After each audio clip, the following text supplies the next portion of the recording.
چڑیل سے شادی، پراسرار سچی کہانی۔ یہ 2009 کی ایک سرد رات تھی۔ میں اور میری وائف زلیخا سو رہے تھے۔ رات 1 بجے میرے دوست یامین کی کال آئی، ہیلو علی، مجھے بچا لو، یہ مجھے مار ڈالے گی۔ میں بہت حیران ہوا کہ اس کو کیا ہوا ہے۔ مجھے لگا شاید یہ مذاق کر رہا ہے۔ میں کہا، یار یہ بھی کوئی وقت ہے مذاق کا؟ نہیں علی، اللہ کا واسطہ مجھے بچا لے۔ اس بار اس کی آواز میں عجیب سا خوف تھا۔ میں آتا ہوں، میں ابھی یہ کہا ہی تھا کہ کال کٹ گئی۔ میں خود ڈر گیا تھا۔ میں فٹ اٹھا، زلیخا کو اٹھایا اور اپنے گن ساتھ لی۔ کیا ہوا علی، اتنے پریشان کیوں ہو؟ زلیخا نے اٹھتے ساتھ سوال کیا۔ یار آپ دروازہ بند کرو، میں یامین کے گھر جا رہا ہوں، اس کی کال آئی، وہ بہت پریشان تھا۔ اللہ خیر کرے، آپ آرام سے جانا، اپنا خیال رکھنا، رات بہت ہو گئی ہے، زلیخا نے گھبراتے ہوئے کہا۔ Okay okay, don't worry. میں نے زلیخا کو دلاسا دے کر جلدی سے گاڑی سٹارٹ کی اور یامین کے گھر نکل پڑا۔ یامین میرا بچپن کا دوست تھا۔ 2 ہفتے پہلے اس کی شادی وانیہ سے ہوئی تھی اور بہت خوش تھا۔ وہ اچانک ایسا کیا ہو گیا اور اسے کون مارنا چاہتا ہے؟ میں ابھی یہ سوچ رہا تھا کہ اتنے میں یامین کا گھر آ گیا۔ یامین کا گھر شہر سے تھوڑا باہر تھا، بڑے قبرستان کے قریب۔ میں فٹافٹ گاڑی سے اترا اور یامین کے گھر کا گیٹ نوک کیا۔ یامین یامین، میں چیخنے لگا۔ میں نے یامین کو کافی آوازیں دیں، پکارا، لیکن کوئی جواب نہ آیا۔ گھر میں مکمل طور پر خاموشی تھی۔ میں بھاگ کر گھر کے پیچھے کی طرف گیا، وہاں کھڑکی کھلی ہوئی تھی، وہاں خون کے تازہ نشان تھے۔ میں کھڑکی سے اندر داخل ہوا، لائٹ آف تھی۔ میں نے موبائل کی لائٹ آن کی اور یامین کے کمرے کی طرف جانے لگا۔ یامین کے کمرے میں جاتے ہی میری منہ سے چیخ نکل گئی، میری اعصاب خطا ہو گئے۔ بیڈ کے پاس زمین پر یامین خون میں لت پت پڑا تھا۔ میں نے چیک کیا تو وہ مر چکا تھا اور بھابھی کا نام و نشان بھی نہیں تھا۔ کمرے سے کھڑکی تک خون کے دھبوں کے نشان تھے جو ننگے پیروں کے تھے۔ میں نے فوراً اپنے دوست مسعود کو کال کی جو پولیس میں تھا اور اسے صورتحال سے آگاہ کیا۔ اس نے مجھے حوصلہ رکھنے اور جتنی جلدی ہو سکا میرے پاس آنے کا یقین دلایا۔ میں نے سوچا کہ پیروں کے نشانات کا پیچھا کیا جائے۔ میں موبائل ٹارچ کی روشنی میں نشانات کا پیچھا کرنے لگا۔ نشانات پچھلی گلی سے ہوتے ہوئے قبرستان کی طرف جا رہے تھے۔ رات کے اندھیرے نے قبرستان کو بہت وحشتناک بنا دیا تھا۔ ابھی قبرستان کے گیٹ کے قریب ہی پہنچا تھا کہ مسعود کی کال آئی، ہیلو علی، کہاں ہو؟ میں یامین کے گھر پر ہوں، مسعود نے کہا۔ یار میں گھر کے پچھلے طرف قبرستان کے پاس ہوں، میں نے جواب دیا۔ اوکے میں آیا، مسعود نے کہا اور کال کٹ کر دی۔ چند لمحوں بعد مسعود میرے پاس آ گیا۔ علی یار بہت افسوس ہوا، مگر تم کیا کر رہے ہو؟ مسعود نے آتے سوال کیا۔ میں نشانات کا پیچھا آیا تھا۔ تھینکس یار فوراً میرے پاس آنے کے لیے، میں نے مسعود کو کہا۔ It's my pleasure. یامین کا کوئی دشمن تھا؟ اور بھابھی کہاں ہیں؟ کچھ پتہ چلا؟ مسعود نے پوچھا۔ نہیں یار، وہ تو ایک شریف انسان تھا اور بھابھی کا کچھ پتہ نہیں چلا، میں نے کہا۔ چلو نشانات کا پیچھا کیا جائے، میں نے ایمبولینس کو کال کی ہے، وہ آتی ہی ہوگی، مسعود نے کہا، اور ہم نشانات کے پیچھے قبرستان میں داخل ہو گئے۔ نشانات ایک درخت کے پاس آ کر ختم ہو گئے۔ یار نشانات تو یہاں آ کر ختم ہو گئے، مسعود نے کہا۔ چلو درخت کے پیچھے دیکھتے ہیں، میں نے کہا۔ ہم درخت کے پیچھے گئے۔ درخت کے پیچھے قبر کے پاس کا منظر دیکھ کر ہم خوفزدہ ہو گئے۔ ہم نے جو سوچا بھی نہ تھا وہ ہو گیا۔ وہ یامین کے وائف وانیہ تھی جو قبر کے پاس بے ہوش پڑی تھی۔ اس کے پیر خون سے بھرے ہوئے تھے اور مائی گاڈ، اس کا مطلب یامین کا خون بھابھی نے کیا؟ میں نے حیران ہو کر پوچھا۔ دیکھ کر تو مجھے بھی یہی لگتا ہے، مسعود نے میرے ہاں میں ہاں ملائی۔ چلو اس کو ہسپتال لے چلتے ہیں، میں نے کہا۔ مسعود نے فوراً ایمبولینس منگوائی اور میں گھر آ گیا۔ کیا ہوا؟ یامین بھائی کیسے ہیں؟ میرے گھر پہنچتے ہی زلیخا نے بے چینی سے پوچھا۔ وہ یامین اب اس دنیا میں نہیں رہا، میں نے افسردہ لہجے میں کہا۔ اور او مائی گاڈ، یہ کیسے ہوا؟ زلیخا نے پریشانی کے عالم میں کہا۔ میں نے زلیخا کو ساری بات بتا دی اور اللہ تعالیٰ رحم فرمائے، زلیخا نے کہا۔ اچھا میں تھوڑا آرام کر لوں، میں نے کہا اور بیڈ پر لیٹ گیا۔ سونے کی کوشش کرنے لگا مگر نیند کوسوں دور تھی۔ میری آنکھ صبح 10 بجے کھلی۔ میں فریش ہو کر ناشتے والی ٹیبل پر ناشتے کرنے کے لیے بیٹھا ہی تھا، مسعود کی کال آئی۔ یار تم سے بھابھی کے بارے میں کچھ بات کرنی ہے، تھانے آ سکتے ہو؟ بھابھی کو ہوش آیا؟ میں نے جھٹ سے سوال کیا۔ نہیں یار، ابھی بھابھی کو ہوش تو نہیں آیا، لیکن کچھ ضروری بات کرنی ہے، مسعود نے کہا۔ اوکے میں ناشتہ کر کے آتا ہوں، یہ کہہ کر میں نے کال کٹ کر دی اور جلدی سے ناشتہ کرنے لگا۔ کچھ ہی دیر کے بعد میں مسعود کے تھانے پہنچ چکا تھا۔ السلام علیکم، کیا حال ہے؟ یار میں نے تھانے کے اندر جاتے ہوئے مسعود کو کہا۔ وعلیکم السلام۔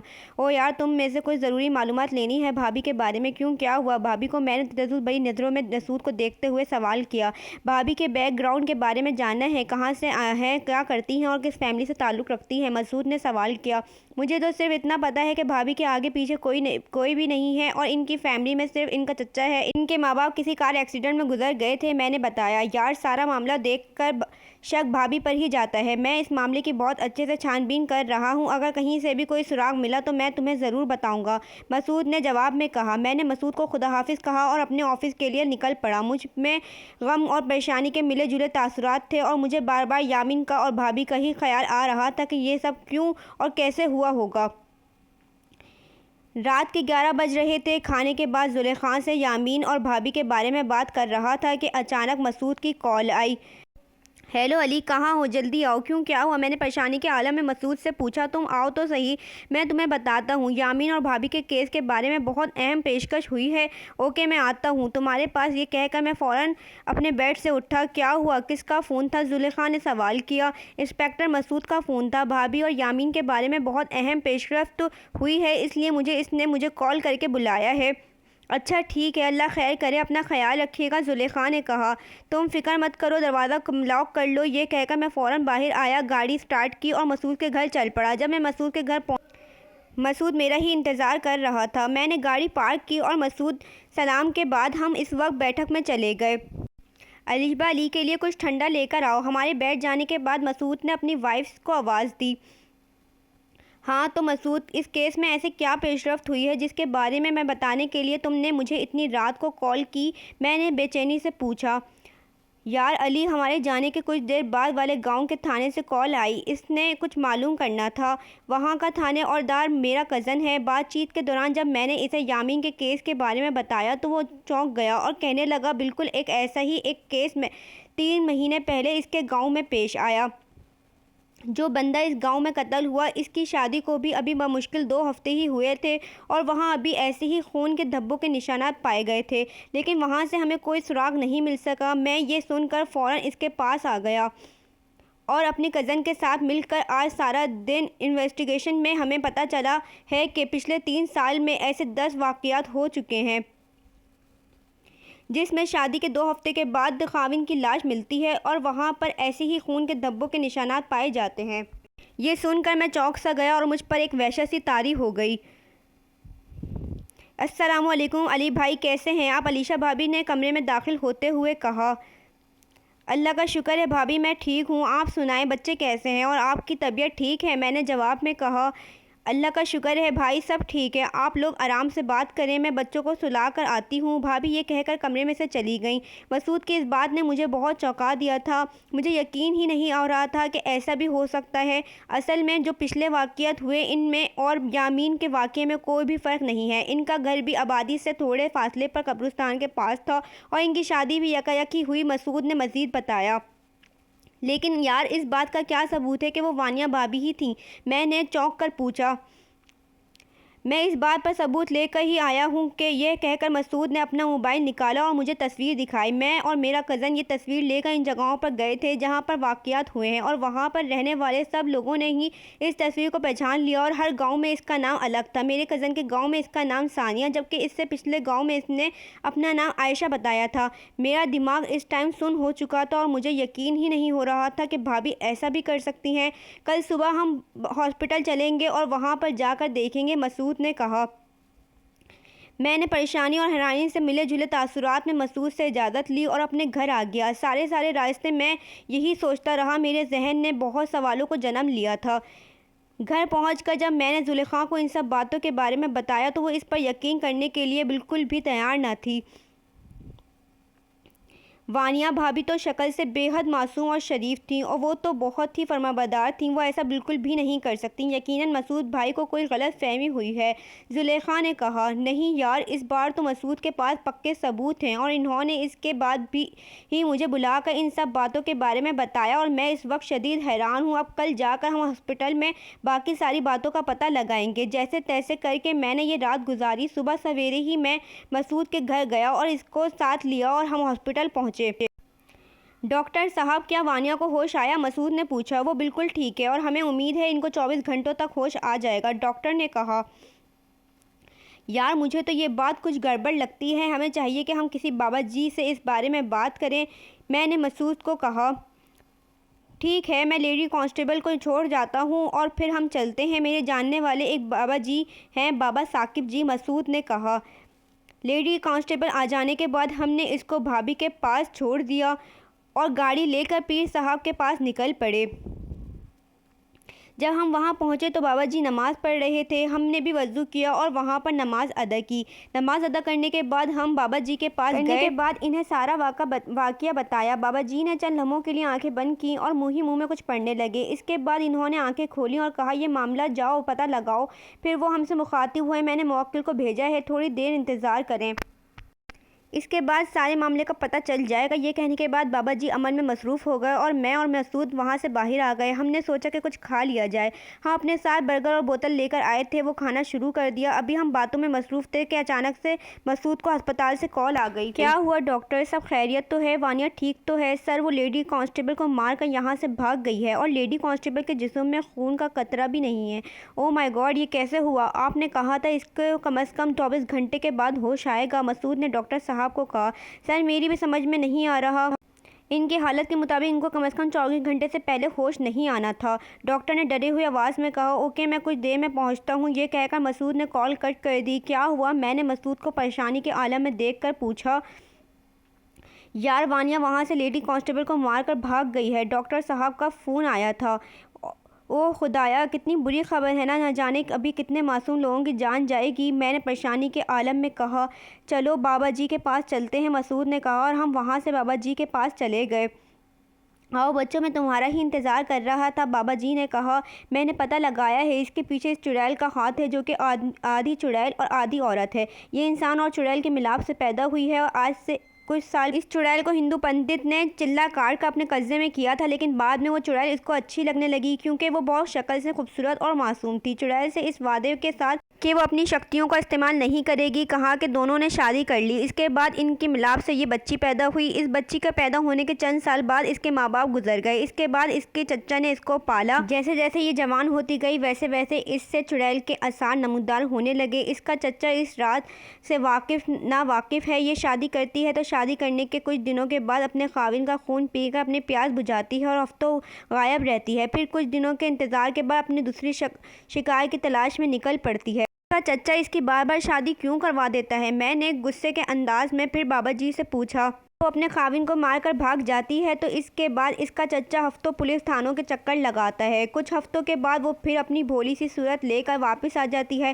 یہ بھی اپنی ماں کی طرح خوبصورت، معصوم اور چالاک ہے اور لوگ اس کی باتوں میں آ جاتے ہیں۔ اس کا انداز انتہائی معصوم ہوتا ہے اور ہر بار کوئی نئی کہانی سناتی ہے جس کی وجہ سے کسی کو شک بھی نہیں ہوتا۔ اس کا چچا پچھلا گاؤں چھوڑ کر آیا تھا کیونکہ 6 شادیوں کے بعد گاؤں والوں نے اس کو منحوس سمجھ کر ان گاؤں سے نکال دیا تھا۔ لیکن اس بار یہ کیسے پکڑی گئی؟ میں نے بابا جی سے سوال کیا۔ جیسا کہ میں آپ کو بتا چکا ہوں کہ یہ چڑیل ہونے کے ساتھ ساتھ انسان بھی ہے۔ جب یہ اپنا شکار کر کے بھاگ رہی تھی تو بھاگتے بھاگتے تھک گئی اور اندھیرا زیادہ ہونے کی وجہ سے درخت سے ٹکرا کر بے ہوش ہو گئی، اور اس کے پکڑنے کی ایک وجہ یہ بھی ہے کہ تمہارے دوست نے کچھ لمحے پہلے ہی تمہیں فون کر دیا تھا، بابا جی نے کہا۔ ہاں بابا جی، اس کا فون آتے ہی میں فوراً گھر سے نکل پڑا اور اس کے گھر سے میرا گھر کا فاصلہ بھی بہت تھوڑا ہے۔ میں بہت جلد وہاں پر پہنچ گیا تھا۔ میں نے کہا، اب اس کو سزا دینی ہے یا پھر ہمیشہ کے لیے مارنا ہے؟ بابا جی نے کہا، کیا اس پر گولی اثر کرے گی؟ مسعود نے کہا، ہاں کرے گی، لیکن گولی سے اس کی موت واقع نہیں ہوگی۔ گولیاں صرف اسے زخمی کر سکتی ہیں، وہ بھی تب تک جب تک یہ عام انسان ہے۔ چڑیل کے روپ میں آتے ہی اس کا وہ زخم بھی بھر جائے گا، بابا جی نے کہا۔ نہ جانے اس نے کتنے معصوم لوگوں کی جان لی ہے، خاص طور پر میرے دوست یامین کی۔ اس کو میں کسی حال میں نہیں چھوڑوں گا۔ آپ مجھے کوئی ایسا طریقہ بتائیں کہ جس سے میں اسے ختم کر دوں، میں نے غصے میں کہا۔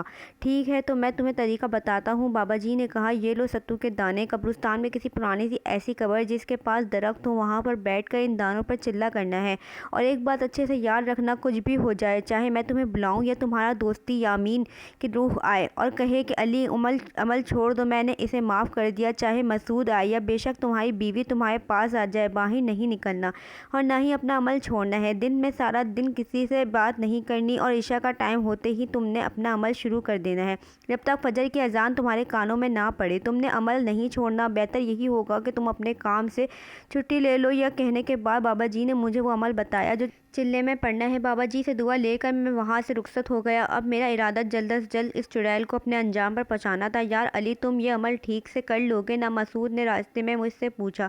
انشاءاللہ ضرور کروں گا۔ مجھے ان سب معصوموں اور خصوصاً بالخصوص اپنے دوست کی موت کا بدلہ لینا ہے۔ چاہے جو بھی ہو جائے، میں اسے اپنے انجام پر پہنچا کر ہی رہوں گا، میں نے اسے جواب دیا۔ گھر پہنچنے کے بعد میں نے زلیخا کو ساری بات بتائی اور اسے دلاسا دیا کہ پریشان مت ہونا، میں اپنے دوست کی موت کا بدلہ لے کر ہی چین سے بیٹھ پاؤں گا۔ یہ رات بے چینی میں گزری۔ صبح اٹھ کر میں نے سب سے پہلے دفتر سے جا کر 8 چھٹیاں لے لیں، کیونکہ 7 دن کا چلہ تھا اور اس کے بعد مجھے ایک دن آرام کے لیے بھی چاہیے تھا۔ اس کے بعد میں نے اپنے ضروری سامان لیا، مسعود سے ملا اور پھر بابا جی سے اجازت لینے کے بعد گھر گیا اور رات ہونے کا انتظار کرنے لگا۔ رات کو عشاء کی نماز پڑھنے کے بعد میں قبرستان پہنچ گیا، جو کہ یامین کے گھر کے پاس تھا، کیونکہ وہ ہی سب سے بڑا اور پرانا قبرستان تھا۔ سب تھوڑی سی محنت کے بعد مجھے وہ پرانی قبر مل ہی گئی، جو کہ ایک درخت کے پاس تھی۔ 3 مرتبہ آیت الکرسی پڑھ کر حصار کھینچا اور بیٹھ کر اپنا عمل کرنے لگا۔ بغیر کسی فکر اور پریشانی کے یہ رات سکون سے گزر گئی۔ اس کے بعد اپنا عمل جاری رکھا اور 4 دنوں تک مجھے کسی کی کوئی پریشانی نہیں ہوئی۔ میں اپنا عمل کرتا اور گھر آ جاتا، صبح کو اپنی نیند پوری کرتا، جبکہ رات میں عمل کرتا کرتا یہ عمل کی چوتھی رات تھی۔ میں نے روز مرہ کی طرح حصار کھینچ کر عمل شروع کر دیا۔ تھوڑی دیر بعد اچانک بہت سارے بادل ایک دم آ گئے اور بادل زور سے گرجے، شدید بارش ہونے لگی اور یہ دیکھ کر میری آنکھیں پھٹی کی پھٹی رہ گئیں۔ یہ عام بارش نہیں بلکہ خون کی بارش تھی، یہ جو کہ میرے حصار سے باہر ہو رہی تھی۔ حصار کے اندر ایک قطرہ بھی نہیں گرا تھا۔ میں کافی ڈر سا گیا تھا۔ اللہ اللہ کر کے وہ رات گزری، میں گھر آ گیا۔ 5ویں رات بھی بغیر کسی پریشانی کے گزر گئی۔ آج عمل کی 6ٹھی رات تھی۔ میں نے حسب معمول حصار کھینچا اور اپنا عمل شروع کر دیا۔ ابھی مجھے عمل کیے ہوئے 3 گھنٹے بھی نہیں گزرے تھے کہ سامنے قبر کے پاس جھاڑیوں میں کسی کی آہٹ محسوس ہوئی۔ وہ کوئی جانور تھا جو یکایک میرے سامنے آ گیا۔ اس جانور کو دیکھ کر یوں لگا جیسے ابھی میرا دل باہر آ جائے گا۔ خوف کے مارے آنکھیں پھٹ گئی تھیں اور میرا جسم کانپ رہا تھا۔ اس جانور کے 2 منہ تھے، ایک بھیڑیے کے جیسا، ایک چیتے کے جیسا، اور دونوں کی لمبے لمبے سانپ کی طرح زبان تھی۔ وہ میرے پاس آیا اور حصار کے پاس آ کر کہنے لگا، چلے جاؤ یہاں سے ورنہ بہت بری موت تم ماری جاؤ گے۔ اس کی آواز اس قدر خوفناک تھی کہ میں اپنا عمل بھی بھول گیا تھا اور میرے منہ سے آواز بھی نہیں نکل رہی تھی۔ میں نے جیسے تیسے کر کے اپنے حواس پر قابو کیا اور زور سے اپنا عمل پڑھنے لگا۔ مجھے زور سے عمل کرتا دیکھ کر وہ زوردار آواز میں گرجا، اچھا تو تم باز نہیں آؤ گے، میں تمہیں ابھی بتاتا ہوں۔ یہ کہہ کر وہ میری طرف دوڑا لیکن حصار سے ٹکرا کر غائب ہو گیا۔ جیسے ہی وہ غائب ہوا میری جان میں جان آئی۔ اللہ اللہ کر کے یہ رات بھی گزری، لیکن اس واقعے کے بعد مجھ پر بہت زیادہ خوف طاری تھا۔ اس جانور کو دیکھ کر ایک مرتبہ میرے رونگٹے کھڑے ہو گئے تھے۔ میں گھر آیا، کھانا کھایا اور لیٹ گیا۔ تھکاوٹ کی وجہ مجھے فوراً نیند آ گئی۔ اگلے دن عصر کے وقت میری آنکھ کھلی، میں نے نماز پڑھی اور کھانا کھایا اور چلنے کی تیاریاں میں مصروف ہو گیا۔ آج کا دن میرے لیے بہت اہم تھا۔ قبرستان کے پاس موجود مسجد میں نے عشاء کی نماز ادا کی۔ آج موسم بڑا صاف تھا، چاند اپنے جوبن پر تھا، جس کی وجہ سے ارد گرد ہر چیز صاف نظر آ رہی تھی۔ اپنا عمل شروع کیا۔ دل اور ذہن میں بہت خوف تھا، لیکن مجھ میں بدلہ لینے کا جنون سوار تھا۔